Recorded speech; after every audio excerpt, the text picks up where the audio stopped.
Hey guys, how's everyone doing today? For those of you who don't know me, my name is Laura, and today I want to talk about something that's been blowing up lately, citrus burn. If you've been following me for a while, you know I'm always very careful about what I put into my body. I don't jump on trends easily, but after trying citrus burn for a full month, I honestly felt like I had to share this. Quick but important warning before anything else. Citrus burn is only sold on its official website. I'll leave the exact same link I used in the description and comments. Please don't buy it anywhere else. There are fake versions out there, and that can be dangerous. So what exactly is citrus burn? Citrus burn is designed to help your body break through something called thermogenic resistance. And this part really surprised me. According to recent research, a lot of people don't struggle to lose weight because they're lazy or doing something wrong. It's because their metabolism becomes resistant to fat burning over time. You diet, you work out, you try supplements, and nothing works. Your metabolism is basically stuck. Citrus burn claims to help reset that resistance so your body can burn fat the way it's supposed to again. After my pregnancy,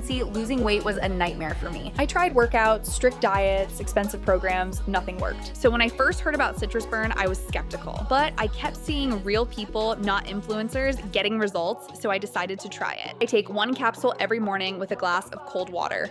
That's it. No crazy routines. Within the first week, my jeans already felt looser. By week 2, even my energy was completely different. And for the first time in a long time, I actually liked what I saw in the mirror again. Another reason I felt comfortable trying citrus burn is their 180-day money-back guarantee. You get months to try it, and if it doesn't work for you, you get a full refund. So there's basically no risk. My verdict? I'm genuinely impressed. I lost 24 pounds, reached my ideal weight, and I'm continuing to make sure the weight stays off. If you still have more weight to lose, the multi-bottle bundles are definitely worth checking out. That's it, guys. Thanks for watching, and if you have any questions, drop a comment below.